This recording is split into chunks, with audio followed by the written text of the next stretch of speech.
Hello everyone, welcome back to my Vidyaraj edu point YouTube channel. ಇವತ್ತಿನ ಈ ಕ್ಲಾಸಲ್ಲಿ top 10 GK question and ಆನ್ಸರ್ಸನ್ನು ನೋಡ್ತಾ ಹೋಗೋಣ. ಇವತ್ತಿನ ಪ್ರಶ್ನೆ 111ನೇ ಪ್ರಶ್ನೆಯಿಂದ ಶುರುವಾಗುತ್ತೆ. ಬೆಳಗಾವಿಯ ಪ್ರಾಚೀನ ಹೆಸರೇನು? ಈಗಾಗಲೇ ಒಟ್ಟು 110 ಪ್ರಶ್ನೆಗಳಾಗಿವೆ.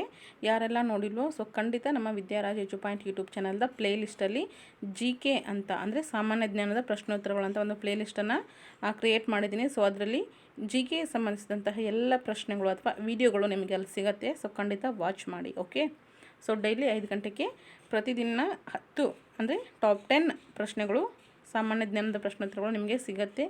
ಮಿಸ್ ಮಾಡದೆ 5 ಗಂಟೆಗೆ ನಮ್ಮ ಕ್ಲಾಸನ್ನು ನೋಡಿ. ಓಕೆ, ಹಾಗಿದ್ರೆ 111ನೇ ಪ್ರಶ್ನೆ, ಬೆಳಗಾವಿಯ ಪ್ರಾಚೀನ ಹೆಸರೇನು? ಬೆಳಗಾವಿಯ ಪ್ರಾಚೀನ ಹೆಸರು ವೇಣುಗ್ರಾಮ ಅಂತಕ್ಕಂಥದ್ದು.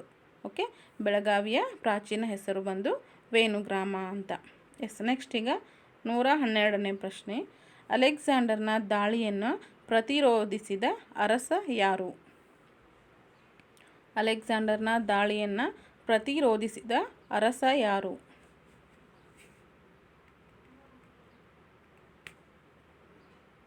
ಹಾಗಿದ್ರೆ ಉತ್ತರ ಪೋರಸ್ ಅಥವಾ ಪುರುರವ ಅಂತಲೂ ಕರಿತೀವಿ. ಅಲೆಕ್ಸಾಂಡರ್ನ ದಾಳಿಯನ್ನು ಪ್ರತಿರೋಧಿಸಿದ ಅರಸ ಬಂದು ಪೋರಸ್ ಆಗಿರ್ತಾನೆ. ನೆಕ್ಸ್ಟ್ ಈಗ 113ನೇ ಪ್ರಶ್ನೆ, ಮೊಳಕಾಲ್ಮೂರು ಸೀರೆಗಳಿಗೆ GI ಟ್ಯಾಗ್ ದೊರೆತಿದ್ದು ಯಾವಾಗ? ಮೊಳಕಾಲ್ಮೂರು ಸೀರೆಗಳಿಗೆ GI ಟ್ಯಾಗ್ ದೊರೆತಿದ್ದು ಯಾವಾಗ?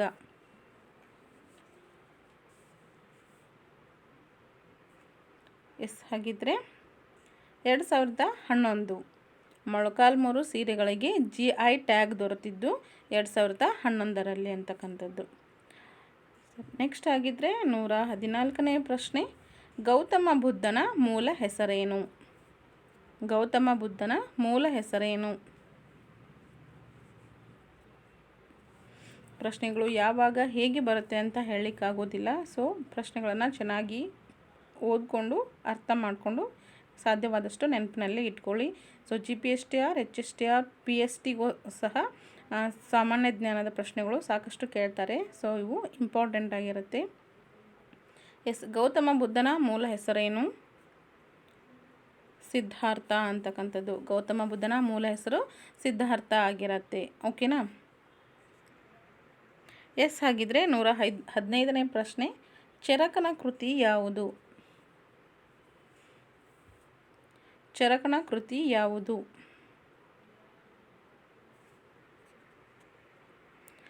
ಚರಕನ ಕೃತಿ ಚರಕ ಸಂಹಿತೆ. ಚರಕನ ಕೃತಿ ಯಾವುದು ಅಂದರೆ ಚರಕ ಸಂಹಿತೆ ಅಂತಕ್ಕಂಥದ್ದು ಚರಕನ ಕೃತಿಯಾಗಿರುತ್ತೆ. ನೆಕ್ಸ್ಟ್ 116ನೇ ಪ್ರಶ್ನೆ ನೋಡಿ, ಕ್ಲಿಯೋಪಾತ್ರ ಯಾವ ದೇಶಕ್ಕೆ ಸಂಬಂಧಿಸಿದ್ದಾಳೆ?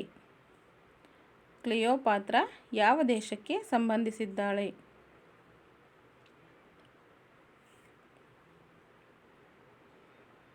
ಉತ್ತರ ಈಜಿಪ್ಟ್. ಕ್ಲಿಯೋಪಾತ್ರ ಯಾವ ದೇಶ ಅಂತಂದರೆ ಈಜಿಪ್ಟ್. ಕ್ಲಿಯೋಪಾತ್ರ ಈಜಿಪ್ಟ್ ದೇಶಕ್ಕೆ ಸಂಬಂಧಿಸಿದವರಾಗಿರ್ತಾರೆ. ಓಕೆ, ನೆಕ್ಸ್ಟ್ ಆಗಿದ್ದರೆ 117ನೇ ಪ್ರಶ್ನೆ, ತಾಷ್ಕೆಂಟ್ ಒಪ್ಪಂದದ ಸಮಯದಲ್ಲಿ ಇದ್ದ ಪಾಕಿಸ್ತಾನದ ಅಧ್ಯಕ್ಷ ಯಾರು? ತಾಷ್ಕೆಂಟ್ ಒಪ್ಪಂದದ ಸಮಯದಲ್ಲಿ ಇದ್ದ ಪಾಕಿಸ್ತಾನದ ಅಧ್ಯಕ್ಷ ಯಾರು?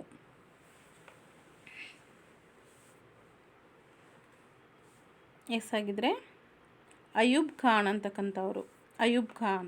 ತಾಷ್ಕೆಂಟ್ ಒಪ್ಪಂದದ ಸಮಯದಲ್ಲಿದ್ದ ಪಾಕಿಸ್ತಾನದ ಅಧ್ಯಕ್ಷರು ಯಾರಂತಂದರೆ ಅಯೂಬ್ ಖಾನ್ ಆಗಿರ್ತಾರೆ. ಸರಿನಾ?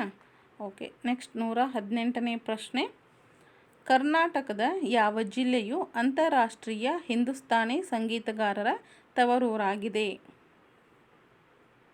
ಕರ್ನಾಟಕದ ಯಾವ ಜಿಲ್ಲೆಯು ಅಂತಾರಾಷ್ಟ್ರೀಯ ಹಿಂದೂಸ್ತಾನಿ ಸಂಗೀತಗಾರರ ತವರೂರಾಗಿದೆ?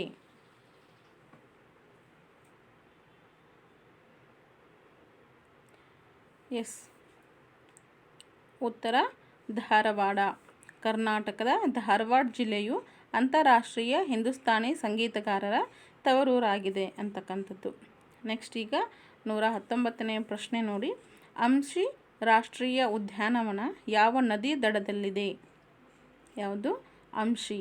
ಅಂಶಿ ರಾಷ್ಟ್ರೀಯ ಉದ್ಯಾನವನ ಯಾವ ನದಿಯ ದಡದಲ್ಲಿದೆ?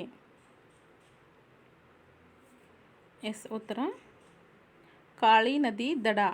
ಅಂಶಿ ರಾಷ್ಟ್ರೀಯ ಉದ್ಯಾನವನ ಕಾಳಿ ನದಿ ದಡದಲ್ಲಿ ಇದೆ ಅಂತಕ್ಕಂಥದ್ದು. ಓಕೆನಾ? ನೆಕ್ಸ್ಟ್ ಆಗಿದ್ದರೆ ಈ ಒಂದು ಕ್ಲಾಸ್ನ ಅಥವಾ ವಿಡಿಯೋದ ಕೊನೆಯ ಪ್ರಶ್ನೆ 120ರ ಪ್ರಶ್ನೆ. 2024ರ ಕಾಮನ್ವೆಲ್ತ್ ಸಣ್ಣ ಕತೆ ಪ್ರಶಸ್ತಿಯನ್ನು ಯಾರು ಗೆದ್ದಿದ್ದಾರೆ? ನೋಡಿ, 2024ರ ಕಾಮನ್ವೆಲ್ತ್ ಸಣ್ಣ ಕತೆ ಪ್ರಶಸ್ತಿಯನ್ನು ಯಾರು ಗೆದ್ದಿದ್ದಾರೆ? ಎಸ್, ಸಂಜನಾ ಠಾಕೂರ್ ಅಂತಕ್ಕಂಥವರು 2024ರ ಕಾಮನ್ವೆಲ್ತ್ ಸಣ್ಣ ಕತೆ ಪ್ರಶಸ್ತಿಯನ್ನು ಗೆದ್ದಿದ್ದಾರೆ. ಯಾರು? ಸಂಜನಾ ಠಾಕೂರ್ ಅಂತಕ್ಕಂಥವ್ರು. ಸೊ ಇವತ್ತು 10 ಪ್ರಶ್ನೆಗಳನ್ನ ನೋಡ್ಕೊಂಡ್ವಿ. ಒಟ್ಟಾರೆಯಾಗಿ ನಾವು ಮೊದಲ ಕ್ಲಾಸಿಂದ ಹಿಡಿದು ಇಲ್ಲಿವರೆಗೆ 120 ಪ್ರಶ್ನೆಗಳನ್ನು ನೋಡ್ಕೊಂಡಿದ್ವಿ. ಸೊ ಇದರ ಮೇಲೆ ನೀವು ಸಾಕಷ್ಟು ಎಫರ್ಟನ್ನು ಹಾಕಿ ಚೆನ್ನಾಗಿ ಓದ್ಕೊಳ್ಳಿ. ಓಕೆ, ಇದ್ರ ಮೇಲೆ ಪ್ರಶ್ನೆಗಳು ಖಂಡಿತ ಬರುತ್ತೆ. ಆ್ಯಂಡ್ ಪ್ರತಿಯೊಂದು ಕ್ಲಾಸಲ್ಲೂ ಸಹ ನಾನು GK ಆ್ಯಂಡ್ ಕರೆಂಟ್ ಅಫೇರ್ಸ್ ಎರಡನ್ನು ಮಿಕ್ಸ್ ಮಾಡಿ ತೊಗೊಂಡು ಬಂದಿರ್ತೀನಿ. ಸೊ ಪ್ರತಿಯೊಂದು ಇಂಪಾರ್ಟೆಂಟ್ ಇರುತ್ತೆ. ಓಕೆನಾ? ಸೊ ಇದರಲ್ಲಿ ಯಾವುದೇ ಪ್ರಶ್ನೆ ರಿಪೀಟ್ ಆಗದೇ ಇರೋ ಹಾಗೆ ನಾನು ಗಮನವಹಿಸಿ ಕ್ಲಾಸನ್ನು ಮಾಡ್ತಾ ಇರ್ತೀನಿ. ಆದಾಗ್ಯೂ ಏನಾದರೂ ಒಂದು ಪ್ರಶ್ನೆ ಅಥವಾ ರಿಪೀಟ್ ಆಗಿದ್ದರೆ ಕ್ಷಮೆ ಇರಲಿ. ಓಕೆ, ಐ ಹೋಪ್ ಈ ಕ್ಲಾಸ್ ನಿಮಗೆ ಇಷ್ಟ ಆಗಿದೆ ಅಂತ ಅಂದ್ಕೊತೀನಿ. ಇಷ್ಟ ಆಗಿದ್ದರೆ ಲೈಕ್ ಮಾಡಿ, ಶೇರ್ ಮಾಡಿ. ಹೊಸಬ್ರು ಯಾರಾದರೂ ಇದ್ದರೆ ಸಬ್ಸ್ಕ್ರೈಬ್ ಮಾಡ್ಕೊಳ್ಳಿ. ನಿಮ್ಮ ಅನಿಸಿಕೆಯನ್ನು ಕಾಮೆಂಟಲ್ಲಿ ನಮಗೆ ಬರೆದು ತಿಳಿಸೋದನ್ನು ಖಂಡಿತ ಮರಿಬೇಡಿ. ಸೊ ಥ್ಯಾಂಕ್ ಯು ಸ್ನೇಹಿತರೆ.